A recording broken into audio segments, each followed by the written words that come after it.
반갑습니다. 우리 옆에 분들과 이렇게 인사 한번 나누시면 좋겠습니다. 만나서 반갑습니다.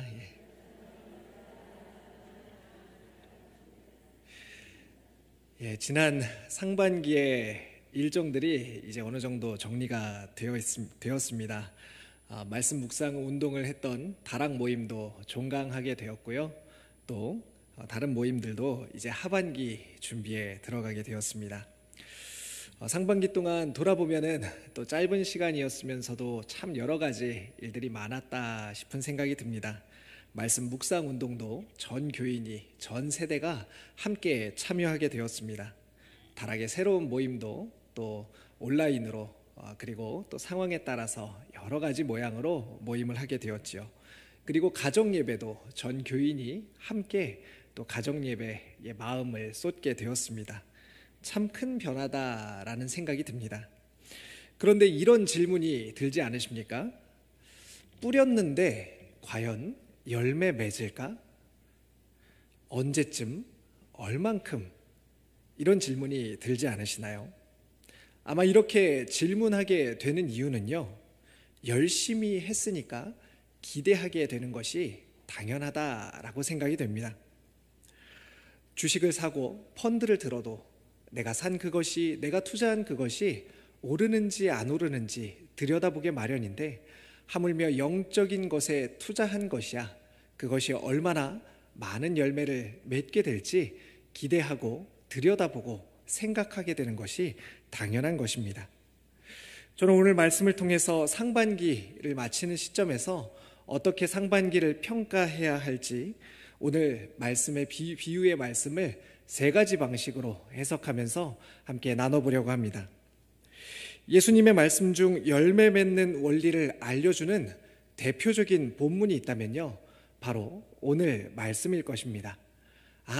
이렇게 하면 열매 맺을 수 있구나, 이렇게 하면 풍성하게 수확을 할 수 있구나 라고 가르쳐주는 대표적인 본문이죠. 이 말씀의 표제어는 성경 위에 보니까 이렇게 적혀 있습니다. 4가지 땅에 떨어진 씨의 비유라고 적혀 있습니다. 비유의 내용은 이렇습니다. 씨를 뿌리는 사람이 나가서 씨를 뿌렸는데 씨가 떨어진 밭이 각각 달랐습니다. 어떤 씨는 길가에 떨어졌고, 어떤 씨는 돌밭에 떨어졌고, 또 어떤 씨는 가시 덤불에 떨어집니다. 또 어떤 씨는 좋은 땅에 떨어졌습니다. 그 결과가 어땠을까요? 길가, 돌밭, 가시떨기에 떨어진 씨는 열매를 맺지 못합니다. 반면 좋은 땅에 떨어진 씨는 많은 열매를 맺게 되었습니다. 대개 비유는 해석하는데 어려움이 있습니다. 비유를 말한 사람의 의도를 정확하게 파악하기가 어렵기 때문입니다. 만약 의도를 잘못 파악한다면요, 머지않아 엉뚱한 결론에 도착하게 될 것입니다. 그런데 오늘 본문의 비유가 무엇을 의미하는지는 크게 걱정할 필요가 없습니다. 왜냐하면 이 비유를 말씀하신 예수님께서 직접 비유의 의미를 풀어서 설명해 주시기 때문입니다. 성경은 14절부터 20절까지의 꽤 긴 분량을 할애해서 이 비유를 설명해 줍니다. 말씀을 한번 같이 읽어보도록 하겠습니다. 14절부터요. 조금 길지만 한 목소리로 같이 읽어보겠습니다. 시작. 뿌리는 자는 말씀을 뿌리는 것이라. 말씀이 길가에 뿌려졌다는 것은 이들을 가리킴이니 곧 말씀을 들었을 때에 사탄이 즉시 와서 그들에게 뿌려진 말씀을 빼앗는 것이요. 또 이와 같이 돌밭에 뿌려졌다는 것은 이들을 가리킴이니 곧 말씀을 들을 때에 즉시 기쁨으로 받으나 그 속에 뿌리가 없어 잠깐 견디다가 말씀으로 인하여 환난이나 박해가 일어나는 때에는 곧 넘어지는 자요. 또 어떤 이는 가시떨기에 뿌려진 자니 이들은 말씀을 듣기는 하되 세상의 염려와 재물의 유혹과 못하게 되는 자요. 좋은 땅에 뿌려졌다는 것은 곧 말씀을 듣고 받아 30배나 60배나 100배의 결실을 하는 자니라. 아멘. 그냥 읽기만 하셔도 잘 이해가 되시죠? 각각의 땅과 그것이 의미하는 바를 우리 주님께서 잘 설명해 주셨습니다. 그런데 앞서 본문의 표제어가 4가지 땅에 떨어진 씨의 비유라고 했는데, 한국교회에서 이 비유에 대한 또 다른 별칭이 존재합니다. 바로 마음밭의 비유입니다. 아마 들어본 적이 있으실 겁니다. 예수님의 풀이대로 씨앗은 말씀이고 땅은 말씀을 받아들이는 사람들입니다. 그래서 만일 우리 마음이 길가와 같이 완악하다면 말씀을 받아들일 수도 없고 결실하는 것은 더욱이 불가능합니다. 마음이 돌밭과 같다면 처음에는 말씀을 받아들이나 조금만 어려움이 생겨도 금방 시험에 들어 포기하고 맙니다. 또 마음이 가시밭과 같다면 세상의 염려와 재물에 대한 욕심 때문에 결실하지 못하게 됩니다. 따라서 우리는 좋은 땅과 같은 마음을 가져야 합니다. 만약 3가지 나쁜 땅과 같은 마음을 가진 사람은 얼른 회개하고 마음을 개간하여서 옥토로 만들어야 합니다. 이와 같은 해석은 4 종류의 땅이 모두 한 사람 안에 4가지 마음 상태라는 가정을 상정해 두고 있습니다. 이것이 바로 첫 번째 해석입니다. 말씀 묵상을 통해서, 예배를 통해서, 다락 모임을 통해서 말씀은 계속해서 뿌려지고 있습니다. 그런데 어떤 사람은 변화되어 많은 열매를 거두고 또 풍성하게 얻는가 하면 그렇지 않은 사람도 있다는 것입니다. 성경은 어떤 마음을 가지고 말씀을 받아들이는지 그 마음의 태도에 따라 전혀 다른 결과를 가져올 수 있다고 가르쳐 줍니다.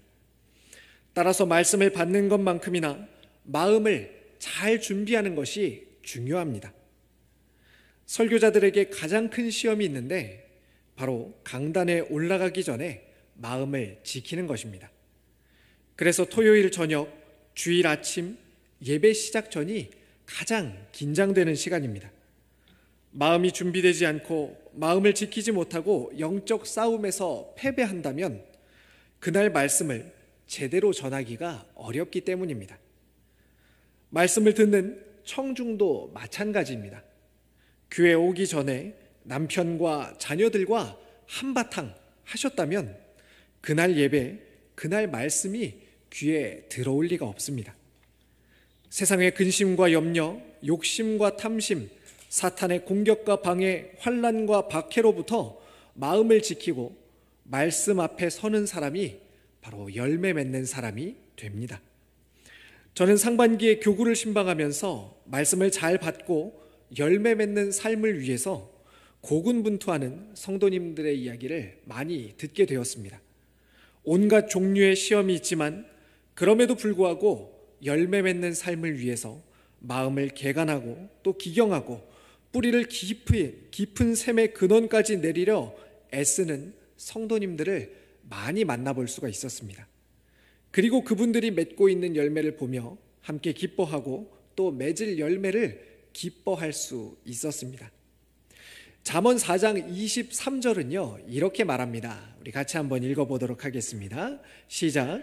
모든 지킬 만한 것 중에 더욱 내 마음을 지키라. 생명의 근원이 이에서 남이니라. 우리가 오랫동안 묵상했던 잠언의 말씀은 마음에서 모든 것이 출발한다고 말합니다. 열매 맺는 삶도 마음이 잘 준비될 때 풍성하게 열매 맺을 수 있다는 것입니다.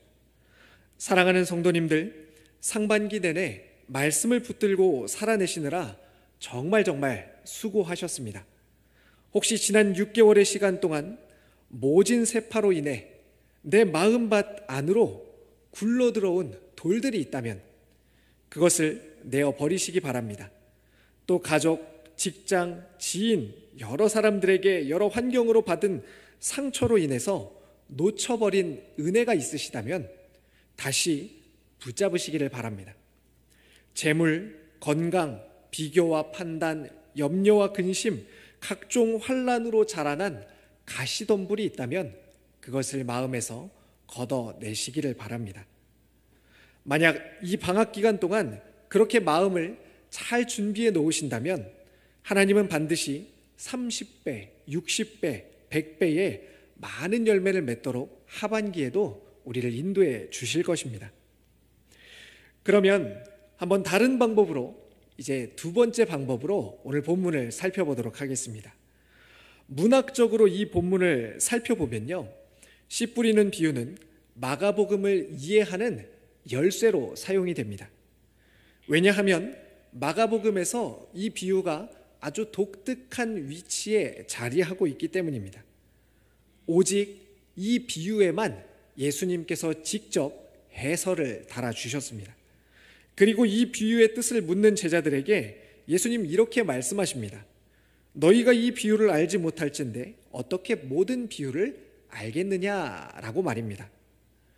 다시 말해 이 비유를 이해하지 못하면 다른 비유도 이해할 수 없다는 말입니다. 바꿔 말하면 이 비유는 모든 비유, 즉 마가복음의 모든 비유의 열쇠인 셈입니다. 그럼 본문을 한번 살펴보겠습니다. 마가복음 4장에는 유난히 땅과 듣다라는 단어가 많이 사용됩니다. 땅이라는 명사가 9번, 듣다라는 동사가 13번에 걸쳐서 사용됩니다. 그리고 1절에는 땅과 듣다는 단어가 밀접하게 연결되어서 사용되었습니다. 우리 1절 말씀을 한번 같이 읽어보도록 하겠습니다. 오늘 본문의 1절입니다. 시작. 예수께서 다시 바닷가에서 가르치시니 큰 무리가 모여들거늘 예수께서 바다에 떠있는 배에 올라 앉으시고 온 무리는 바닷가 육지에 있더라. 육지가 바로 땅이라는 단어지요. 예수님은 바다에 떠있는 배 위에 계시고 예수님의 말씀을 듣는 사람들은 땅에 있습니다.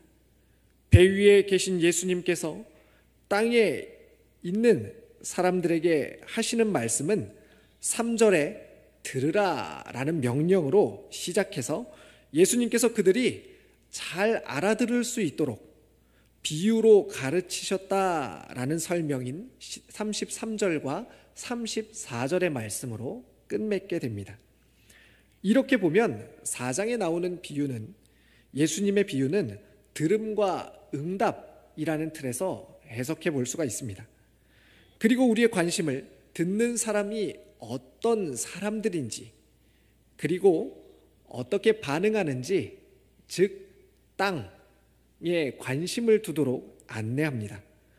땅과 들음으로 구성된 4장은 예수님의 말씀을 듣고 응답하는 방식에 따라서 청중을 4부류로 나누게 됩니다. 학자들에 따라 조금씩 다르지만 이 4부류의 사람을 마가복음에 등장하는 인물들로 한번 생각해 볼 수 있습니다. 길가로 대표되는 사람들은 예수님의 말씀에 완강하게 저항하고 또 대적한 대적자들입니다. 대제사장들, 서기관들, 장로들이 여기에 해당하지요. 돌밭은 예수님의 말씀에 즉각적으로 응답하지만 환난과 박해에 직면하여 신뢰를 포기해버리는 사람들입니다. 톨버트라는 신학자는 돌이라는 이름의 베드로로 대표되는 제자들이 바로 여기에 속한다고 해설합니다. 가시떨기에 속한 사람은 자신들의 권력과 명예에 대한 욕심으로 예수님의 적이 되고만 헤롯과 빌라도가 해당됩니다. 반면 좋은 땅과 같이 예수님의 말씀에 적극적으로 반응하고 끝까지 믿음을 지켜 결실하는 사람들도 있었는데 그들은 늘 예수님 주변에 머물렀던 사람들이었습니다. 그러면 이렇게 본문을 접근해 볼 때 어떤 내용과 적용점들을 발견해 볼 수 있을까요? 이 경우에는 예수님의 교육적 의도가 잘 드러납니다.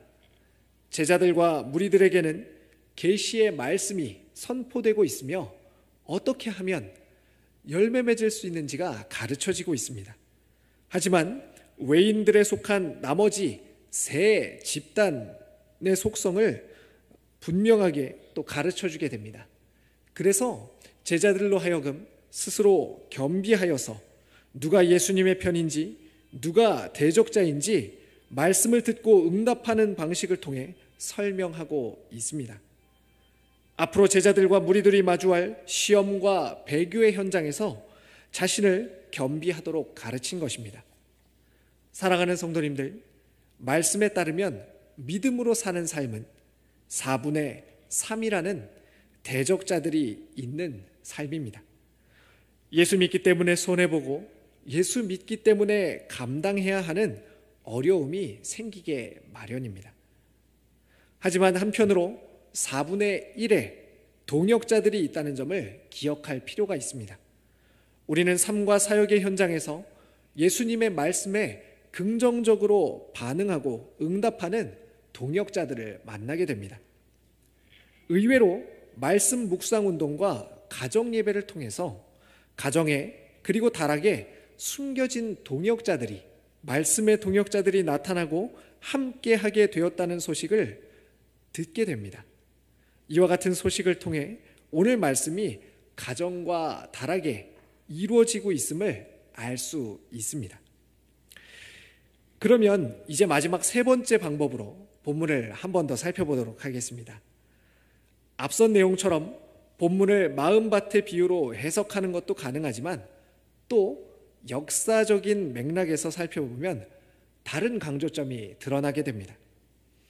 예수님 시대에 이 말씀을 들었던 사람들, 그리고 예수님의 말씀을 모으고 전승하고 가르쳤던 신앙 공동체는 이 비유를 어떤 의미로 받아들였을까요?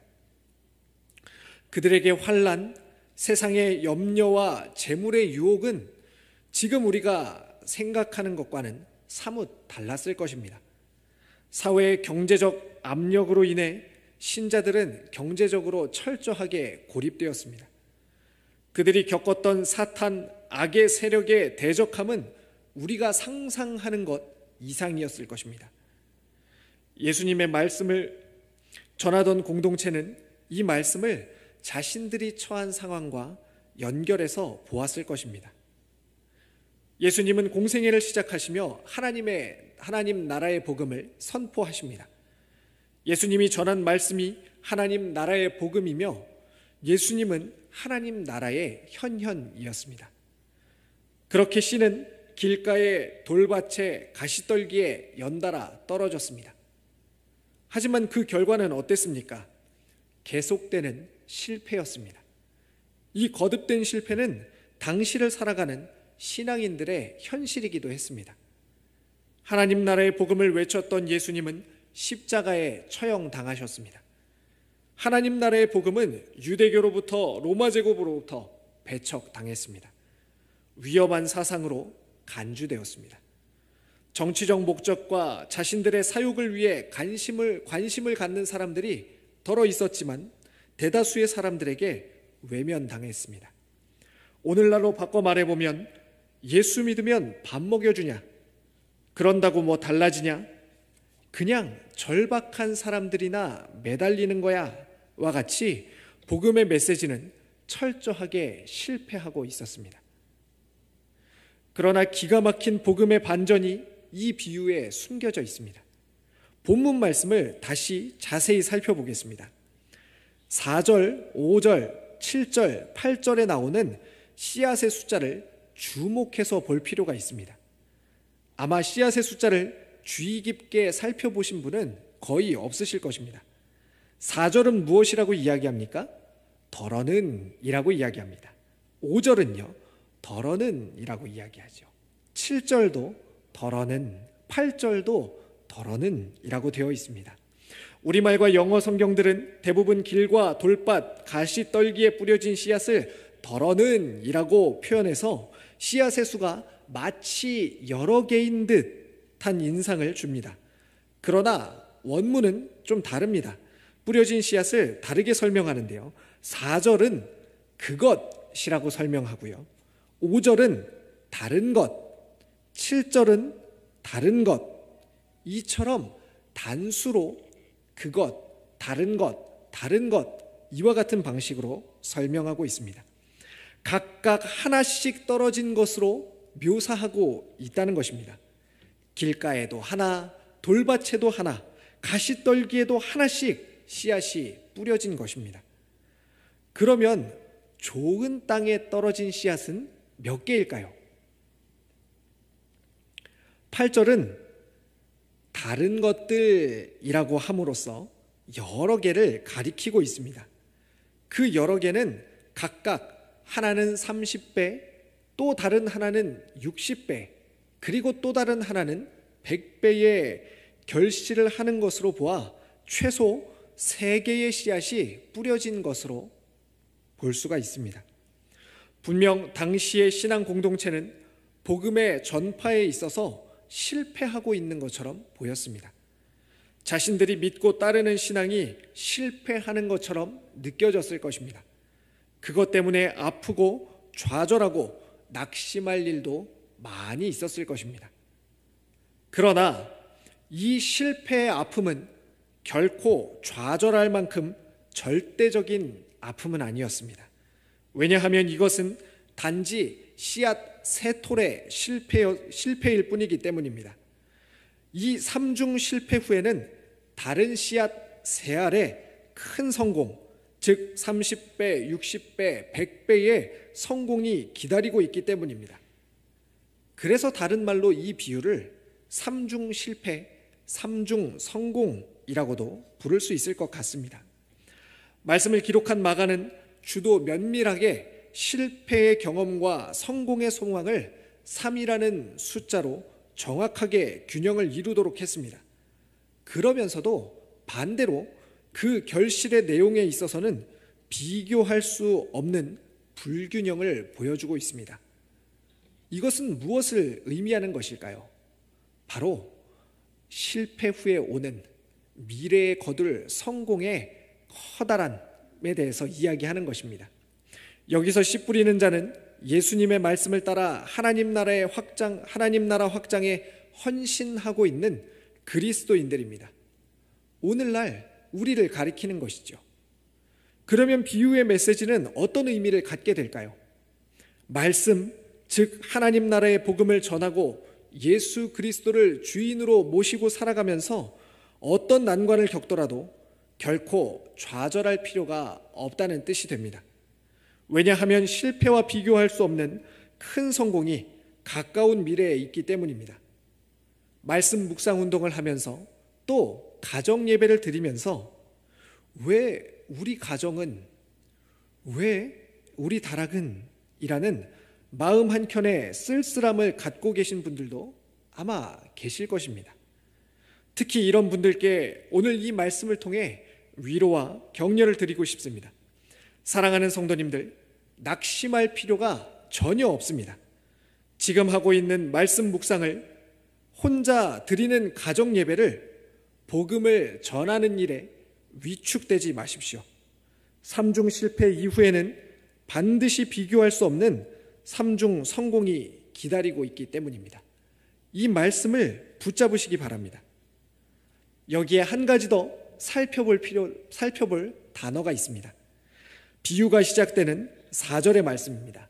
우리 4절 말씀을 한번 같이 읽어보도록 하겠습니다. 시작. 들으라 씨를 뿌리는 자가 뿌리러 나가서 라고 말씀합니다. 이 모든 일은 다름 아닌 씨를 뿌리러 나가서 생긴 일이라는 것입니다. 만약 씨를 뿌리지 않았다면 실패는 없었을 것입니다. 정말 아무 일도 일어나지 않았을 것입니다. 그리고 아무런 의미도 찾을 수 없었을 것입니다. 그러므로 씨를 뿌리러 나간 것 자체가 잘한 일인 것입니다. 말씀을 정리하겠습니다. 자신의 가슴에 손을 얹고 한번 이렇게 고백해 보겠습니다. 저를 따라서 이렇게 한번 고백해 보시기 바랍니다. 잘했다. 예, 손을 내리시기 바랍니다. 사랑하는 성도님들, 잘하셨습니다. 정말 잘하셨습니다. 그리고 잘 사셨습니다.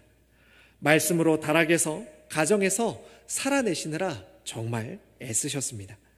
바라기는 오늘 말씀을 따라 먼저는 우리 마음이 계속해서 은혜 받도록 준비되며 또 함께하는 믿음의 동역자들과 함께 삼중 실패에 낙심하지 않고 삼중 성공을 기대하며 씨를 뿌려서 마침내 30배, 60배, 100배의 풍성한 열매를 거두는 모든 성도님들이 되시기를 간절히 축원드립니다.